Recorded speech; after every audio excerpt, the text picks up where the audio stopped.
Oke, dan saya izin untuk share screen. Oke. Nah, apakah sudah terlihat? Semoga sudah terlihat ya. Sudah, Ah, Bu. Oke, nah hari ini teman-teman kita mau mempelajari tentang ideologi gitu ya. Kalau kemarin kan kita ngebahas tentang uh, krisis nasionalisme ya, terutama di anak-anak muda, anak-anak Gen Z. Sekarang kita mau ngebahas tentang ideologi itu sendiri. Nah, sebelum kita masuk ke macam-macam ideologi negara, kita mau lihat dulu nih, apa sih ideologi itu gitu ya. Oke, nah. em, Tunggu sebentar ya, sebentar, sebentar.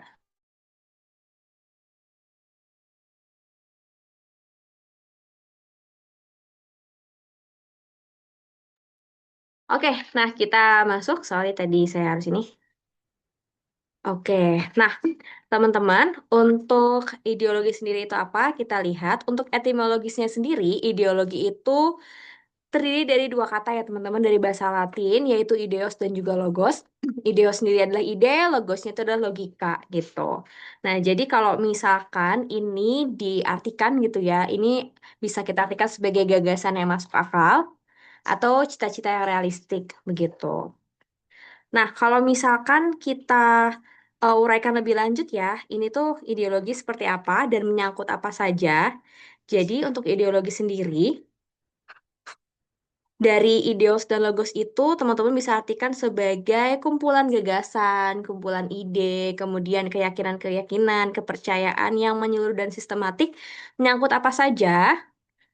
Ada bidang politik, bidang sosial, bidang kebudayaan, dan bidang keagamaan gitu ya teman-teman. Secara garis besar ideologi seperti itu. Oke, nah terus ideologi itu sifatnya ada dua ya, jenisnya ada dua. Ada apa saja? Nah, yang pertama adalah ideologi terbuka. Apa itu ideologi terbuka? Jadi ideologi terbuka, sebentar ya.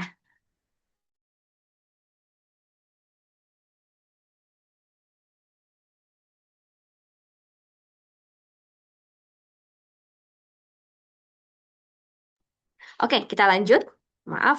Oke, jadi yang pertama ideologi terbuka. Ideologi terbuka itu apa? Jadi ideologi terbuka itu adalah suatu pemikiran terbuka ya, sesuai dengan namanya gitu. Jadi dia itu adalah ideologi yang sifatnya fleksibel, jadi nggak saklek gitu ya. Dan biasanya ideologi terbuka itu menyesuaikan perkembangan zaman. Kan masyarakat itu dinamis gitu ya, jadi bisa uh, misalkan tiba-tiba ada sebuah perubahan, ya ideologi itu si masyarakat atau si negara itu terbuka untuk ada perubahan. Kemudian juga ideologi terbuka itu sebuah negara dengan ideologi ini menerima pemikiran baru gitu ya. Jadi nggak menutup diri seperti itu. Oke, dan kemudian tidak dipaksakan secara mutlak gitu ya. Jadi semua masyarakatnya itu bisa saling berdiskusi kira-kira kita mau pakai ideologi apa. Nah, lahirnya dari mana nih teman-teman? Untuk lahirnya itu ideologi terbuka itu dari nilai budaya masyarakat setempat, kemudian kesepakatan bangsa, kemudian sesuai kebutuhan masyarakatnya ya teman-teman. Jadi misalkan kayak sebuah negara, oh kita tuh dengan latar belakang seperti ini, sejarahnya seperti ini, oh berarti perlunya ideologi seperti ini gitu. Jadi sangat terbuka gitu ya. Oke, itu tuh ideologi terbuka. Kemudian yang jenis kedua, ini ideologi tertutup nih. Nah, untuk ideologi tertutup, ini sifatnya mutlak. Jadi kebalikannya dari yang terbuka tadi, lalu kaku, terus memaksakan kehendak. Kenapa memaksakan kehendak? Karena biasanya ideologi tertutup itu dikendalikan oleh penguasa tertentu atau kelompok tertentu ya yang tentunya kuat gitu. Jadi ya masyarakat nggak bisa kayak berdiskusi untuk memenuhi kesepakatan kira-kira kita mau ideologi apa, nah itu tidak bisa karena ada yang menguasai gitu ya. Oke, ideologi tertutup. Oke, terus habis itu, em, oke. Intinya adalah kalau misalkan ada suatu ide-ide baru dari luar gitu ya, isme-isme baru dari luar, nah itu tuh agak sulit masuk kalau negara yang menggunakan ideologi tertutup gitu. Oke, teman-teman. Nah, sebelum kita masuk nih ke jenis-jenis ideologi negara, kira-kira teman-teman pernah dengar nggak ada ideologi negara apa sih yang teman-teman tahu gitu? Biasanya ada isme-ismenya atau mungkin teman-teman bisa tebak Indonesia nih sebelum kita masuk ke macam-macamnya. Indonesia tuh termasuk yang terbuka atau tertutup? Ada yang tahu? Boleh lewat chat ya. Oke, kita ada yang jawab lewat chat. Terbuka. Oke. Oke, ada lagi? Terbuka atau tertutup? Dari jenis yang tadi ya, ciri-ciri yang tadi. Terbuka. Oke, yang jawab terbuka nih. Kira-kira kenapa? Kenapa Indonesia termasuk jenis yang ideologi terbuka? Ada yang tahu? Yang jawab terbuka nih, kenapa kira-kira Indonesia masuknya ke terbuka? Oke, iya karena tertutup hanya kelompok tertentu. Oke, zaman Soeharto seperti tertutup, Bu. Oke. Oke, nah kalau sekarang kita terbuka ya, Indonesia termasuk nih. Oke, karena Pancasila bisa kena banyak golongan. Oh iya, oke, itu bener banget. Oke, jadi kita tahu ya kalau Indonesia tuh ragam sukunya banyak, rasnya banyak, agamanya banyak gitu ya, negara kepulauan juga. Jadi kita tuh pakainya ideologi terbuka karena banyak banget paham yang udah pernah masuk ke Indonesia. Kalau teman-teman pernah ingat, kita bahkan pernah dimasukin komunis ya. Ada yang mungkin pernah dengar gitu ya. Ada PKI, kemudian dulu Soekarno kan juga bikin Nasakom ya. Jadi intinya sebenarnya Indonesia tuh sangat terbuka dengan banyak isme-isme atau paham-paham ideologi gitu. Yang penting masyarakatnya juga bisa ikutan milih gitu ya, ikutan mikir gitu. Kira-kira kita ideologinya mau apa gitu. Oke, terima kasih yang sudah menjawab untuk ideologi terbuka. Oke, kita bukan termasuk tertutup ya, karena kalau dari contohnya juga apa namanya ideologi kita nggak dikendalikan oleh penguasa atau kelompok tertentu aja ya, gitu. Untuk sekarang gitu ya. Terus sifatnya juga bukan kaku, karena kita tuh eh, kayaknya sekarang udah bukan nggak mutlak demokrasi doang, tapi paham-paham yang lain juga udah mulai masuk, apalagi ada globalisasi kayak gitu. Oke, kalau begitu sekarang kita akan mulai dari em, ideologi yang macam-macam ideologi negara yang pertama. Oke, nah yang teman-teman tahu ideologi negara itu contohnya apa? Ada yang tahu nggak? Biasanya ada isme-ismenya tuh belakangnya. Ada yang mungkin bisa kasih contoh? Contoh ideologi negara yang teman-teman pernah tahu apa? Boleh lewat chat ya. Oke, ini ada yang jawab lewat chat. Fasisme, oke. Ada yang pernah dengar fasisme? Ada yang tahu nggak fasisme kayak gimana? Ada yang tahu? Ini booming banget nih waktu Perang Dunia. Ada yang tahu nggak fasisme itu yang mana? Mungkin ada yang tahu contohnya?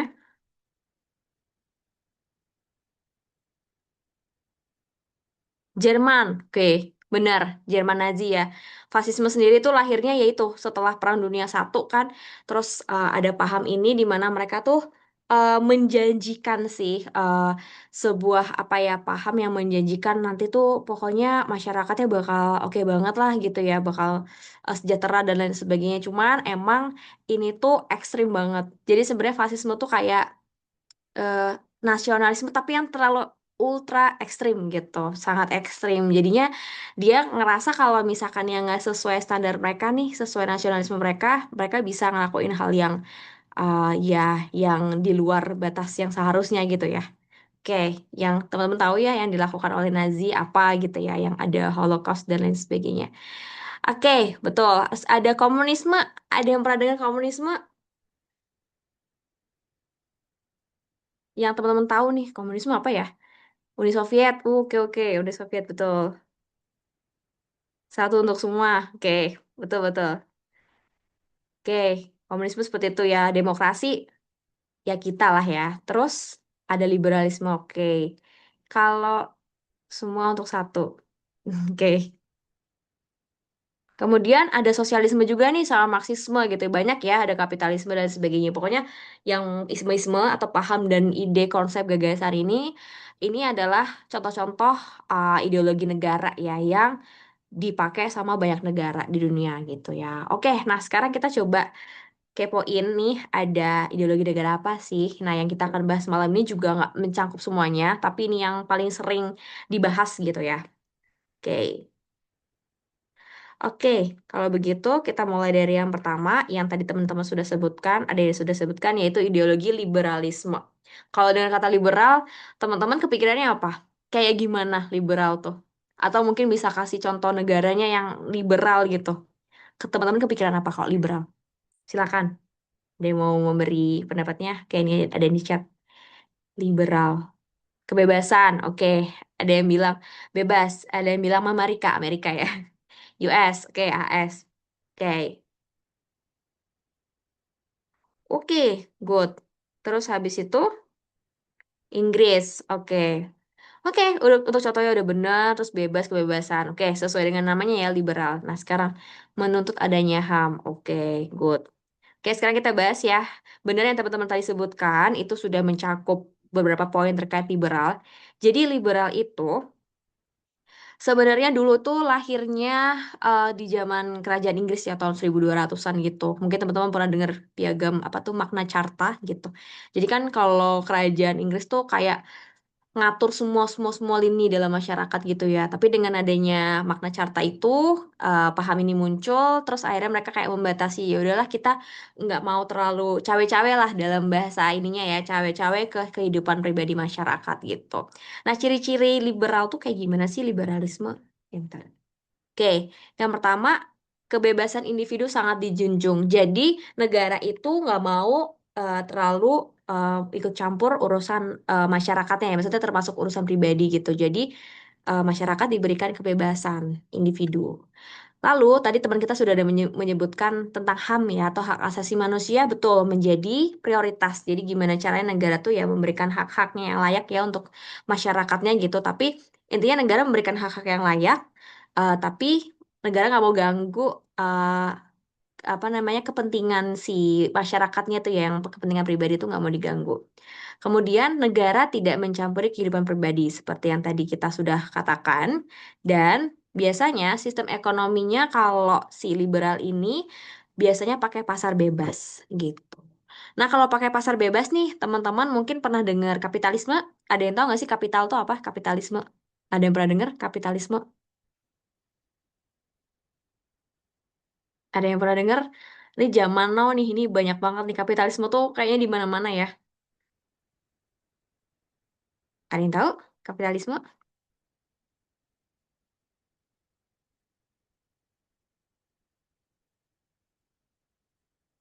Cari untung doang. Oke, semua dibisniskan. Oke, betul-betul. Oke, ini bahasa bahasa sehari-hari nih cari untung doang, betul.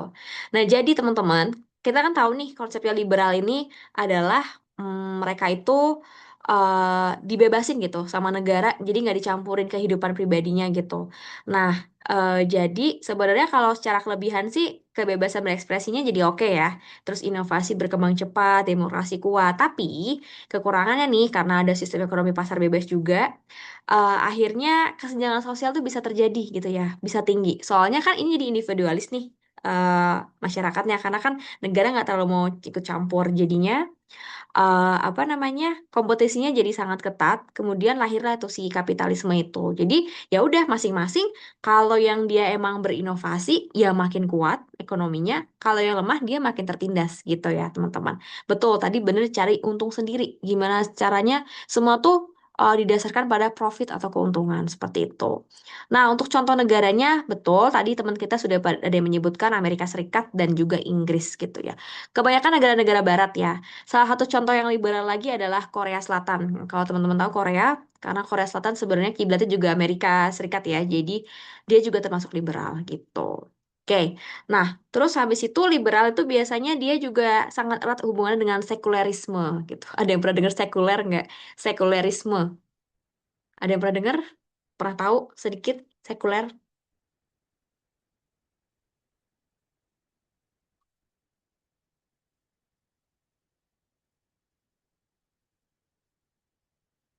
Adidaya. Oke.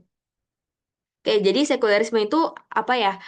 Semua hal-hal terkait duniawi aja gitu, duniawi gitu. Jadi memisahkan antara sesuatu yang kayak berbentuk agama atau keyakinan gitu ya, kepercayaan gitu, itu dipisahkan dari hal berpolitik, berekonomi, bernegara itu dipisahkan gitu. Nah, jadi negara-negara liberal itu tidak melihat agama atau keyakinan si masyarakatnya gitu. Ya, jadi liberal itu sangat erat dengan sekulerisme itu sendiri. Jadi hal-hal duniawi aja gitu. Makanya ini nggak terlalu di Indonesia ya, soalnya kan kita kan sangat ini ya, ada sila satu ya keturunannya Maha Esa gitu. Jadi kalau teman-teman tahu beberapa negara liberal, saya tahunya Korea ya, Korea Selatan itu di ID card-nya, KTP-nya, ya nggak ada tulisan agama, titik dua apa gitu nggak ada, karena ya itu nggak urusannya negara. Kayak kamu mau beragama apapun atau ateis sekalipun itu nggak ada ngaruhnya ke negara gitu ya. Oke, nah itu adalah sekularisme ya. Liberalisme tuh erat dengan kapitalisme dan juga sekularisme. Oke, dan kebanyakan negara barat banyak yang megang liberalisme ini sendiri ya. Oke, good teman-teman, kita akan lanjut ke ideologi berikutnya. Oke, nah berikutnya adalah ideologi sosialisme. Kalau ngomongin sosialisme, yang teman-teman pernah tahu atau kepikiran apa nih? Ada yang mungkin mau kasih pendapat? Oke, ada di chat. Nah, Bu, Oke, silakan. sosialisme itu beda ya. Sosialisme itu erat dengan komunitas ya, Bu. Oke, komunitas. Kalau dia itu, Bu. Karena lahirnya beda ya dengan komunis dan lain-lain. Karena memang Mm-mm. meskipun beda, tapi punya sama sebetulnya. Oke, oke, betul. Jadi ini ya, apa namanya? Kesetaraan juga ya, kesetaraan, terus biasanya kelompok gitu ya. Oke, terima kasih tadi Mas Rizky ya. Oke, teman kita juga ada yang bilang kesetaraan, ada juga yang bilang Cina ya kalau ingat sosialisme. Oke, benar yang teman-teman bilang. Jadi sosialisme itu apa sih? Nah, ini paham yang sebenarnya lahirnya dari mana sih? Nah, lahirnya adalah sebenarnya ini berkaitan dengan perkembangan liberalisme. Tadi kan kita udah belajar nih, liberalisme muncul tahun 1200-an gitu ya. Terus berkembang tuh. Nah, dalam perkembangannya kan orang-orang jadi kapitalismenya muncul gitu ya. Jadi akhirnya banyak kesenjangan sosial. Nah, melihat seperti itu, perkembangannya si liberalisme itu kan akhirnya puncaknya tuh di revolusi industri. Teman-teman mungkin pernah dengar revolusi industri di mana manusia tuh nemuin kayak mesin uap dan lain sebagainya. Terus banyak yang digantiin tuh tenaga manusia gitu-gitu kan. Tapi dan kapitalismenya makin menggebu-gebu kan. Akhirnya muncul nih sosialisme sebagai kayak mengkritik lah si liberalisme itu sendiri gitu ya. Kayak wah kesenjangan sosialnya udah makin tinggi nih gitu. Nah, akhirnya sosialisme muncul, dia karakternya pengen untuk pemerataan kesejahteraan gitu. Karena kan kita tahu ya tadi dengan liberalisme ada sistem ekonominya kapitalisme yang kaya makin kaya, yang dia nggak bisa bertahan terpuruk gitu. Akhirnya sosialisme ini hadir pengen mengutamakan pemerataan kesejahteraan masyarakat gitu. Terus biasanya negara yang menganut sosialisme ini berperan besar dalam ekonomi gitu ya teman-teman. Jadi kepentingan bersama di atas kepentingan individu. Kalau liberalisme tuh individualis gitu ya. Jadi masing-masing aja deh gitu. Yang penting kan negara udah kasih haknya. Yang penting negara tetap menjunjung tinggi hak asasi manusia terus selesai. Sementara kalau sosialisme kepentingan bersama di atas kepentingan individu gitu ya. Jadi gotong royong gitu lah ya, maksudnya sama-sama gitu ya. Oke, contohnya tadi ada yang menyebutkan Cina, kemudian ada Kuba juga, ada beberapa negara di Eropa yaitu contoh satunya Belgia gitu ya. Oke, nah kelebihan dari sosialisme ini memang kesenjangan sosial tuh jadi lebih kecil ya ketimbang liberalisme gitu. Jaminan sosialnya lebih kuat, terus beberapa sektor gitu ya kayak pendidikan, kesehatan karena kan pemerataan kesejahteraan jadi lebih terjangkau. Tapi kekurangannya tetap ada gitu ya. Jadi misalkan kreativitas ekonomi kadang terbatas gitu. Kalau kemarin liberalisme kan karena individu masing-masing ya kompetisinya makin kuat, terus inovasinya juga makin berkembang gitu kan. Kemudian kekurangan yang lain adalah karena negara berperan besar dalam ekonomi, maka kadangkala negara jadi terlalu dominan. Sama risiko birokrasinya tinggi karena negara yang pegang peran besar kan, tahu sendiri ya kalau satu pintu gitu kan kadang birokrasinya jadi agak ribet gitu. Oke, seperti itu. Nah, selanjutnya nih teman-teman, setelah kita belajar liberalisme, sosialisme, yang selanjutnya adalah komunisme. Oke, nah kalau teman-teman dengar komunisme, apa yang teman-teman pikirkan? Atau teman-teman tahu apa terkait komunisme? Silakan. Komunisme itu lahir dari sama juga dari bagian gotong royong juga, Bu. Awalnya. Mhm. Ya, betul. Akan misalnya Indonesia pejuangnya ini lahir dari ideologi-ideologi komunisme yaitu dari Karl Marx Hmm. yang baca ke Mhm. sana Pak. Dan Indonesia juga tiba-tiba ngikutin menjadi rasis selain ini. Nah, Oke. ada ada satu eh, peran penting dalam ideologi ini Mhm. karena kalau misalnya dari sejarah dari semua yang ideologi yang tadi disebutkan yang menang tetap saja gitu ya kapitalis kapitalis juga gitu pada pada Mhm. pada akhirnya karma pun ya dirawat juga sama seorang pengusaha ya, ya kapitalis juga gitu. Jadi komunisme ini ibaratnya ya sebagai antitesis yang kayak dibangun lagi gitu. Ya, ya, dan untuk dibangun lagi ini ya. Awalnya tetap juga kelompok gitu ya. Oke, terima kasih Mas Rizky. Ya, bener dia awalnya sebenarnya agak berangkat dari sosialisme juga ya dia kelompok, tapi ini lebih ini lagi lah, lebih kuat lagi gitu. Nah, kita lihat beberapa chat teman-teman di chat, semua milik negara. Oh, terus habis itu ada juga yang bilang kalau dengan komunisme ingetnya Kim Jong Un ya. Kayak Kim Jong Un dari negara mana tuh? Kim Jong Un ada yang tahu? Oke, Korea Utara ya. Oke. Terus semua barang dan tanah milik negara. Oke, semua milik negara. Oke, good teman-teman. Nah, kita bahas ya. Jadi karakternya kayak gimana sih komunisme itu? Nah, yang pertama, kepemilikan pribadi itu sangat-sangat dibatasi gitu ya. Jadi, semua alat produksi, ini alat ya harusnya, alat produksi itu dikuasai semua sama negara. Tadi teman kita sudah menyebutkan bahwa semua milik negara, semua barang dan tanah milik negara. Nah, itu benar ya. Oke. Lalu masyarakat itu kalau yang tadi mau sosialisme tuh menghilangkan kesenjangan sosial ya yang diciptakan liberalisme ada kapitalisme. Nah kalau ini gimana caranya masyarakat ya udah setara semua nggak usah ada kelas sosial gitu. Jadi tanpa kelas sosial komunisme tuh maunya seperti itu. Nah lalu yang paling oke dan yang terakhir adalah biasanya partai tunggal itu sangat dominan ya. Partai tunggal sangat dominan. Jadi pasti ada satu doang yang menguasai. Oke, contohnya adalah Korea Utara sama Vietnam. Nah, kalau Korea Utara sendiri, mereka bahkan sampai di titik selain partai tunggal sangat dominan ya, mereka itu komunismenya udah mereka asah lagi nih, pakai ideologi mereka sendiri namanya Juche. Oke, nah Juche ini sendiri, apa ya berangkatnya memang dari komunisme dia nyontek si Rusia ini yang zaman dulu Uni Soviet pas perang Korea tapi pada akhirnya dia tuh bikin sendiri yang seolah-olah akhirnya presidennya mereka itu jadi kayak Tuhannya mereka gitu ya jadi kayak Tuhannya mereka bener-bener patung-patung di sana patung-patungnya presiden Korea pertama itu ya namanya Kim Il Sung ya kalau nggak salah nah itu sampai benar-benar dihormatinya tuh dipuja-puja ya. Jadi bukan dipuji orang ya, tapi maksudnya dipuja seolah seperti Tuhan gitu. Dan dia turun-menurun. Jadi yang menguasai negara ya udah satu keturunan itu aja gitu ya. Nah, itu salah satu contoh Korea Utara gitu. Jadi komunismenya udah disadur lagi menjadi tadi ya namanya ideologi Juche gitu.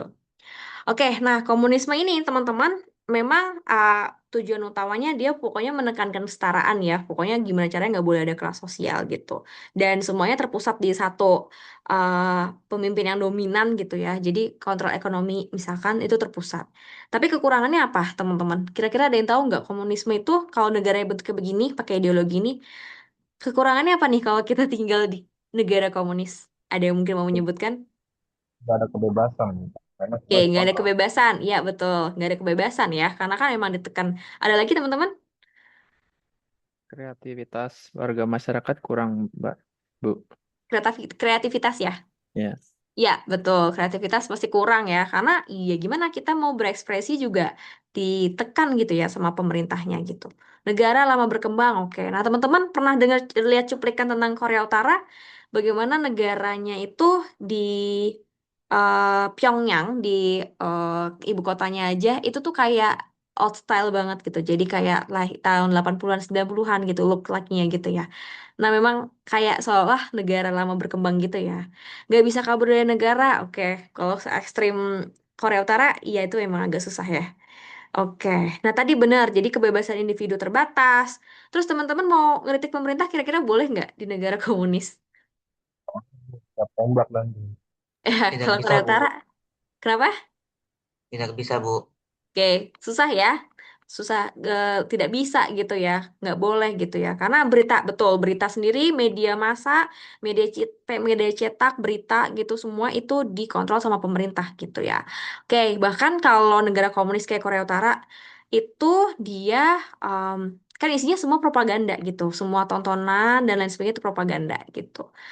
Betul, banyak propaganda. Jadi, kalau Korea Utara sendiri, mereka selalu menekankan bahwa mereka tuh negara, termasuk negara paling maju di dunia gitu. Padahal kan kita tahu sendiri, ya bukan gitu kan. Bahkan mereka tuh selalu propagandanya adalah, kalau Korea Selatan, itu miskin loh gitu. Itu selalu diajarkan dari kecil. Korea Selatan tuh miskin. Padahal ketika banyak broker-broker ngebawain drakor-drakor Korea Selatan, mereka kaget loh, katanya miskin, tapi kok di drama Korea tuh cantik banget Koreanya gitu. Jadi propagandanya banyak ya, yang megang memang pemerintah gitu. Jadi isinya cuman ya brainwash gitu ya. Oke, itu salah satu tentang Korea Utara. Oke, benar ya teman-teman. Dan kalau komunisme itu negara yang menganut ini rentan otoritarianisme gitu. Jadi sangat otoriter seperti itu. Oke, ini ya agak serem ya. Oke, nah kalau begitu kita ke selanjutnya. Nah sekarang adalah ideologi demokrasi gitu. Nah kalau demokrasi ini ideologi kayak gimana nih teman-teman? Pasti udah sering denger lah ya. Kalau dengar demokrasi, apa yang teman-teman tahu atau pikirkan? Silakan. Kebebasan berpendapat. Kebebasan berpendapat, oke, lawannya tadi ya. Oke, terima kasih. Terus ada yang bilang musyawarah, oke, demo terus. Ya ini ya, salah satu output dari demokrasi. Terus hukum tertinggi ada pada rakyat, oke, kekuasaan di tangan rakyat, oke. Ada lagi teman-teman? Kalau dengan demokrasi, apa sih yang teman-teman familiar gitu? Dari rakyat oleh rakyat untuk rakyat, oke, good, betul. Oke, dari rakyat untuk rakyat oleh rakyat. Oke, ada lagi? Oke, itu benar ya teman-teman. Jadi kita lihat dulu karakteristiknya kayak gimana. Eh, Kayak yang pertama, kekuasaan tuh berasal dari rakyat gitu ya. Tadi teman-teman menyebutkan, ini Bu, dari rakyat, untuk rakyat, oleh rakyat. Jadi semua tuh sebenarnya kita tuh penguasa negara itu ya kita sebagai rakyat gitu ya. Terus salah satu cirinya adalah ada pemilu gitu. Pemilunya bebas, lu berjudil ya kalau yang kita tahu gitu. Jadi selalu ada pemilu untuk memilih presiden gitu ya, dan juga anggota legislatif, dan juga pemimpin-pemimpin di daerah itu namanya demokrasi gitu. Jadi selalu ada pemilu gitu. Pemimpin itu dipilih sama kita sebagai rakyat pemegang kekuasaan tertinggi. Kemudian tadi teman kita sudah ada yang menjelaskan kebebasan berpendapat gitu ya. Jadi kalau komunis itu sulit berpendapat bahkan nggak bisa. Nah kalau demokrasi negara yang pakai ini itu ada kebebasan berpendapat gitu ya. Oke, dari rakyat untuk penguasa. Oke. Nah, itu kita masih teori dulu nih ya. Nanti kan akan ada ininya ya, apa namanya? Yang aslinya seperti apa. Kemudian seperti oke. Nah, untuk kelebihannya teman-teman, sebenarnya yang menganut demokrasi ini kelebihannya rakyat sebagai penguasa utama dalam sebuah negara tuh kita harusnya bisa mengawasi pemerintah gitu. Jadi kita yang mengawasi ya kita kritik kalau misalkan pemerintah nyeleweng nih nggak sesuai dengan mungkin konstitusi gitu ya atau undang-undang gitu. Jadi kita berhak seperti itu karena memang dari rakyat oleh rakyat untuk rakyat gitu. Terus harusnya kelebihannya tuh adalah aspirasi masyarakat lebih terbuka ya. Jadi seharusnya negara demokrasi itu tidak ada pensensoran, terus habis itu ya semuanya bebas diekspresikan dan ada ruang yang luas gitu ya untuk berpendapat dan mengkritik dan memberi saran seperti itu. Tapi kekurangannya ada nih teman-teman negara yang pakai demokrasi itu. Salah satu kekurangannya tuh rentan polarisasi politik gitu ya. Karena kan ya, suaranya banyak gitu ya. Lalu hoax mudah berkembang gitu. Oke, kira-kira kita kan negara demokrasi nih. Hoax mudah berkembang nggak sih teman-teman? Ini kan salah satu kekurangannya uh, negara demokrasi ya. Apakah di negara kita juga hoax mudah berkembang? Bentar, Atau saya jawab juga, Bu. ya? Jadi sebenarnya demokrasi ini sebenarnya kan buat saya alat sih, Bu. Gitu ya. Mhm.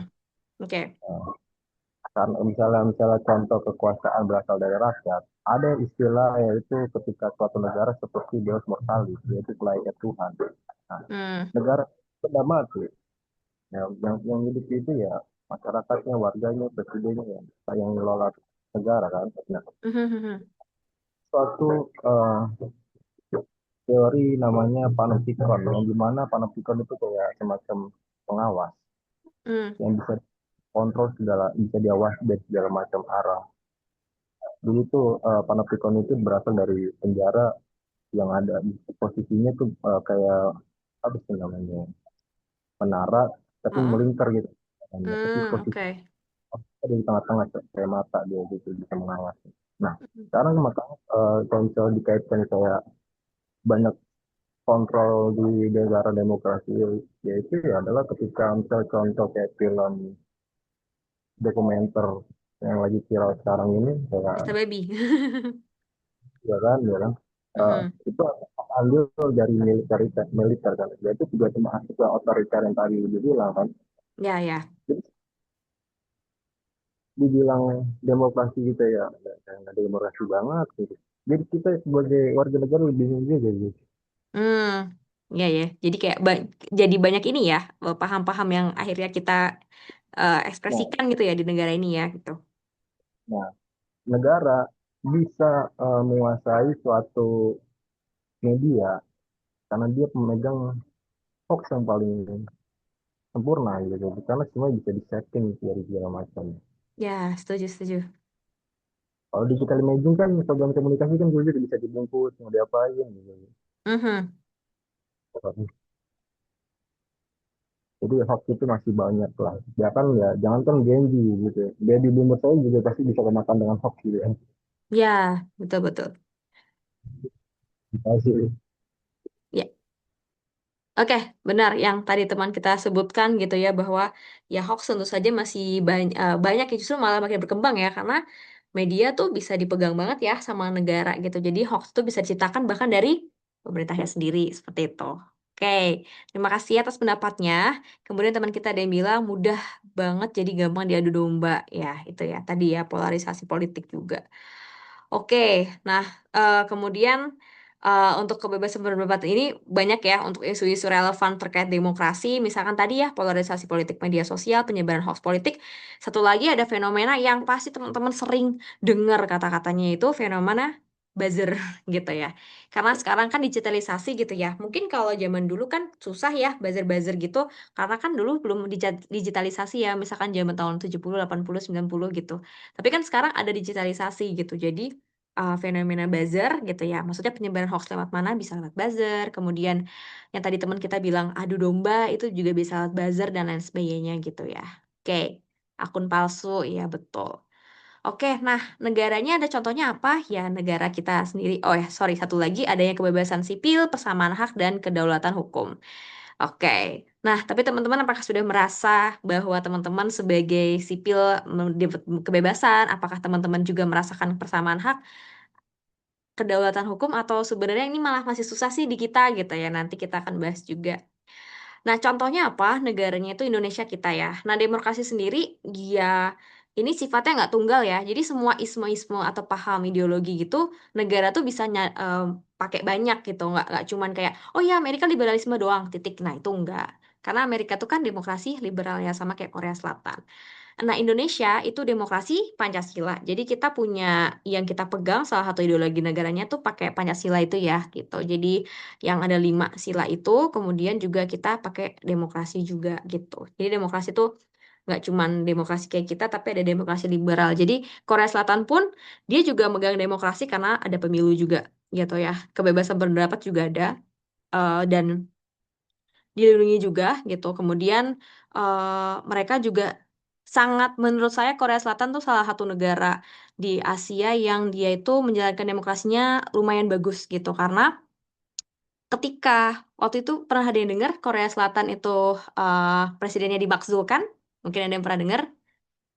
Nah, itu berarti nilai demokrasinya berjalan dengan baik gitu. Kenapa? Karena ketika masyarakat yang melihat ini pemimpinnya nggak oke nih gitu. Masyarakat kan tadi apa? Kekuasaan tertinggi dalam sebuah negara demokrasi. Jadi si rakyatnya itu langsung mengkritik gitu ya, lalu didukung oleh DPR-nya yang memang DPR itu harus oposisi kalau di Korea Selatan gitu ya. Mayoritas harus oposisi, nggak boleh koalisi. Terus habis itu akhirnya ada proses pemakzulan itu gitu ya. Karena ternyata presidennya banyak menyalahi aturan konstitusi waktu itu. Dan mereka berhasil menggulingkan presiden. Kayak kebayangkah teman-teman rakyat menggulingkan presidennya gitu. Karena mereka negara demokrasi. Jadi dijalankan dengan baik kita ya gitu. Oke, itu adalah salah satu contoh keberhasilan demokrasi seperti itu. Oke, gara-gara darurat militer.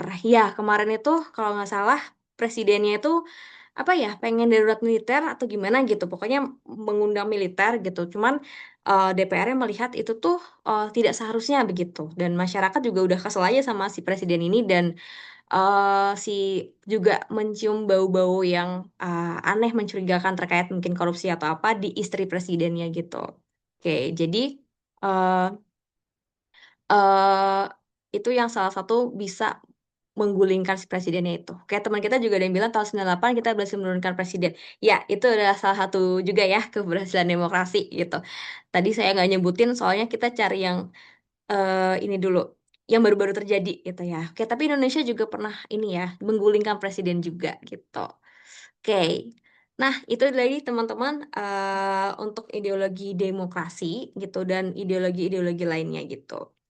Oke, nah lalu posisi Pancasila tuh gimana teman-teman? Nah Pancasila itu ya sebagai ideologi Indonesia juga ya kan kita demokrasi Pancasila gitu. Jadi kenapa Indonesia pakai Pancasila? Ya Pancasila tuh tadi kita kan ideologi terbuka ya. Nah kita masyarakat Indonesia milihnya demokrasi Pancasila gitu. Karena disesuaikan sama latar belakang sejarah kita, terus habis itu disesuaikan sama Indonesia yang agamanya banyak, menganut agama banget, terus disesuaikan dengan apa ya nilai-nilai Indonesia lah, nilai-nilai tradisional Indonesia juga gitu. Oke, oke. Terus habis itu, oke, itu untuk di ideologi demokrasi. Oke. Nah, sekarang kita masuk ke diskusi. Kira-kira teman-teman, kenapa sih Indonesia tuh tidak menjadikan ideologi yang tadi kita pelajari kayak liberalisme, komunisme, dan sosialisme sebagai pedoman bangsa kita atau pedoman atau ideologi negara kita? Ada yang bisa menyebutkan kenapa sih kita nggak pakai yang tiga tadi gitu? Liberalisme, komunisme, sosialisme. Silakan kalau ada yang mau berpendapat. Oke, teman kita ada yang menyebutkan karena kita beragama. Oke, kenapa tuh karena kita beragama? Berarti dia nggak sesuai sama yang mana nih?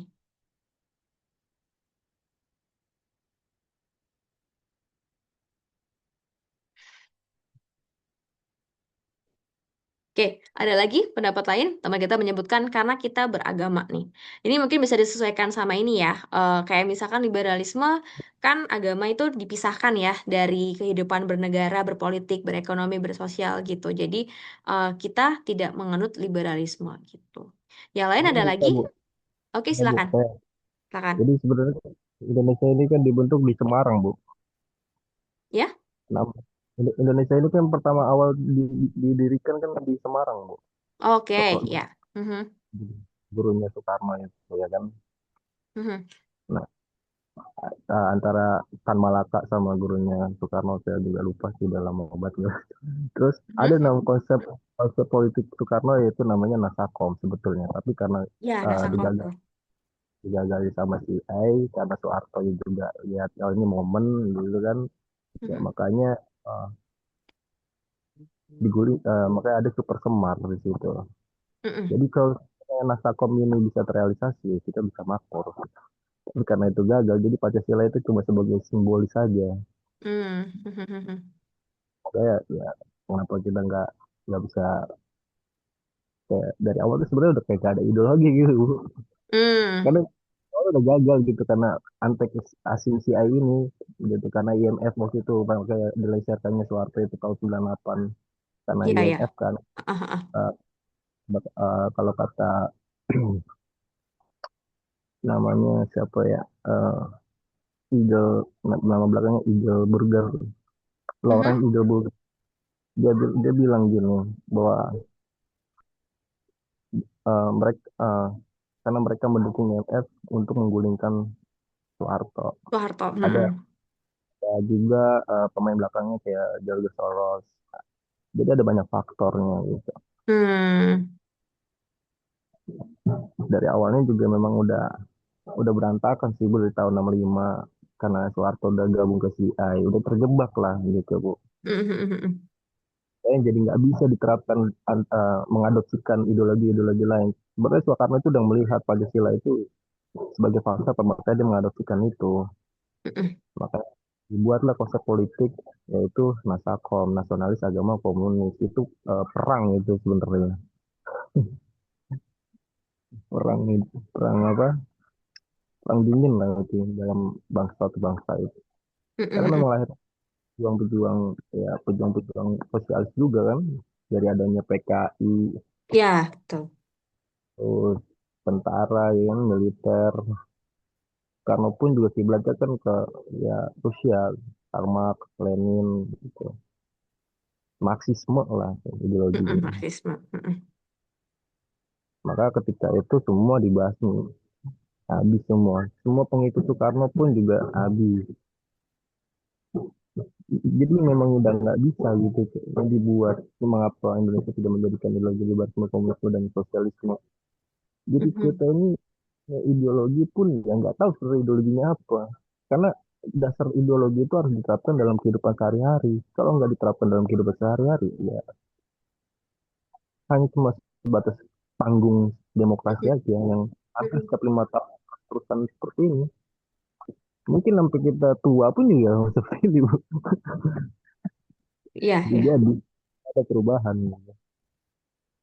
Harus ada krisis yang benar-benar nih harus bisa gitu. Bahkan ada pemimpin baru yang mungkin ya jadi gitu. Ini yang diwanti-wantikan kalau secara geopolitik nanti Indonesia bisa jadi bisa terpecah belah yaitu pelengseran seperti Soeharto karena Prabowo dan Soeharto punya hubungan erat gitu Ya, Bu. jadi keluarga ya. Itu aja sih Bu. Terima kasih. Oke, terima kasih Mas Rizky. Ya, betul. Jadi sebenarnya Indonesia tuh, walaupun Pancasila udah di ini ya, dirumuskan dari pas BPUPKI-nya, pas ada Jepang itu, cuman kita juga pernah coba-coba ya. Tadi teman-teman sudah mendengarkan ada Nasakom juga gitu kan. Nasakom kan komunis gitu kan. Kita tahu kecenderungannya presiden kita pertama nih, memang dia kayak bestie banget tuh sama negara-negara yang uh, ke arah-arah itu ya, Uni Soviet menganut Marxisme dan lain sebagainya gitu ya. Jadi memang sebenarnya pernah coba-coba masukin ideologi-ideologi lain gitu ya teman-teman. Oke, terima kasih atas pendapatnya gitu ya. Tapi pada akhirnya kita ya udah berpegang pada ini ya demokrasi Pancasila. Oke, kita bacakan yang ada di chat. Oke, Indonesia tidak menjadikan liberalisme, komunisme, sosialisme sebagai pedoman karena punya Pancasila. Pancasila dianggap lebih sesuai dengan kondisi masyarakat. Oke, ya. Jadi kita tahu ya Indonesia gimana sih latar belakangnya? Sukunya banyak, agamanya banyak, budayanya banyak, bahasanya banyak gitu ya. Jadi kalau kita pakai liberal nih misalkan gitu ya. Jadi tadi kan ini ya. Jadi kalau liberal itu dia tidak melihat agama, dia sangat sekularisme. Sementara kalau kita kan agama tuh kayaknya hal yang emang jadi identitas kita gitu ya. Jadi mungkin tidak cocok untuk Indonesia, misalkan salah satunya itu. Oke, terima kasih. Lalu ada karena Indonesia negara gotong royong dan musyawarah sehingga nggak cocok liberal dan beragama juga sehingga tidak cocok jika komunisme. Oke. Lalu ada yang bilang juga karena ideologi dari ketiga tersebut tidak cocok untuk bahasa Indonesia, ada agama dan budaya. Oke. Dan ketiganya muncul dari bagian barat. Oke, terima kasih teman-teman. Ya, betul ya teman-teman. Karena kita kalau lihat kayak gini harus lihat latar belakangnya dulu ya. Meskipun tadi juga teman kita sudah menambahkan, kita pernah coba yang ideologi salah satu dari ini gitu ya. Oke. Dan tapi sebenarnya ini ya teman-teman untuk liberalisme gitu kita pernah dapat, cuman ya belum Indonesia ya. Pas zaman-zaman Hindia Belanda tuh kan karena itu kan dibawa juga ya oleh uh, dari VOC Hindia Belanda gitu ya. Jadi paham-paham ini sebenarnya namanya orang yang dijajah ya, pasti paham Barat itu akan masuk ke kita gitu. Jadi tinggal kita yang menyaring saja seperti itu. Oke, tapi teman-teman, tadi kan kita udah bahas nih beberapa karakter dari ideologi kayak liberal, ada kapitalisme dan lain sebagainya. Sebenarnya kalau teman-teman sendiri, kita tuh masih bener-bener demokrasi Pancasila atau sebenarnya udah ada kayak paham-paham yang lain sih untuk ciri masyarakat Indonesia sekarang menurut teman-teman gimana? Apakah kita, Bu, kayaknya kita juga udah agak agak liberal deh, kan ada westernisasi, terus habis itu kita juga banyak yang jadi individualis gitu, terus mungkin karena apa kapitalisme juga ya merajalela di mana-mana, kesenjangan sosial atau apapun itulah. Menurut teman-teman gimana? Apakah kita benar-benar masih saklek demokrasi Pancasila atau sebenarnya udah bercampur dengan banyak-banyak paham? Oke, ada yang mau memberi pendapat? Boleh lewat chat juga ya, kayak teman-teman kita yang lain ini. Silakan.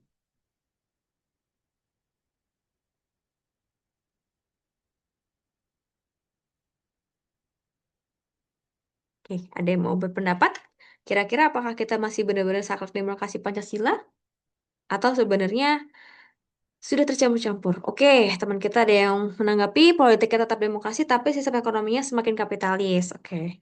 Ya, setuju ya. Kalau teman-teman lihat, kayaknya kapitalis itu memang sudah sangat global ya di semua negara. Rata-rata memang kapitalis, apalagi teman-teman melihat kondisi ekonomi negara kita sekarang gitu ya. dolar juga menguat, rupiah melemah gitu ya. Jadi yang memang kaya raya diuntungkan, kalau misalkan yang memang kena badai, misalkan badai PHK dan lain sebagainya itu makin terpuruk seperti itu. Oke, ada lagi teman-teman? Kira-kira apakah masih sangat Pancasilais gitu? Atau sudah sebenarnya lumayan terkikis dengan beberapa paham baru gitu? Silakan, ada yang mau menanggapi lagi?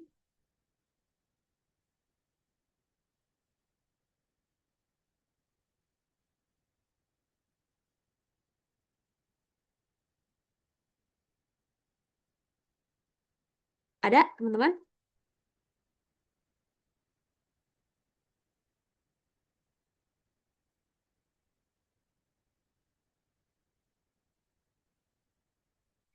Oke, jadi em, ya sesuai dari teman kita menjelaskan ya. Jadi sebenarnya tetap berusaha demokrasi, tapi memang apa namanya kita ya sedang menghadapi tantangan juga ya terkait dengan tantangan kita sebagai negara demokrasi juga gitu. Misalkan tadi ya ternyata untuk kebebasan berpendapat kan kalau di Indonesia sekarang nih kondisi politik yang sekarang memang jadi agak ada pembungkaman gitu ya, walaupun belum se ekstrem itu gitu. Nah, teman kita juga ada yang bilang politik covernya doang, demokrasi sebenarnya oligarki.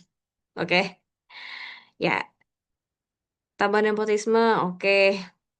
Ya, itu udah beda lagi ya. Jadi itu salah satu yang tidak menjunjung Pancasila ya, KKN itu sendiri. Kalau mau korupsi, kolusi dan nepotisme. Oke, ya terima kasih teman-teman untuk tanggapannya. Jadi untuk VidCon hari ini sampai di sini kita udah membahas terkait dengan apa sih ideologi itu, terus jenisnya apa, ada ideologi terbuka sama tertutup, lalu macam-macam ideologi negara apa saja sampai ideologi yang sudah kita pegang yaitu demokrasi Pancasila. Nah, tadi teman kita ada yang menanyakan tentang presensi. Nah, kebetulan ya ini saya agak gaptek sedikit. Minggu lalu tuh, 2 minggu lalu ada yang membantu saya untuk bikinin link Google Form presensi. Kalau saya nggak salah ingat, kayaknya Mas siapa ya? Mas, namanya Mas Akbar deh kalau nggak salah. Iya nggak sih? Apa nggak? Apa saya salah?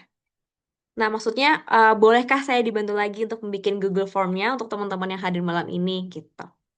Oke, kalau berkenan, boleh bantu.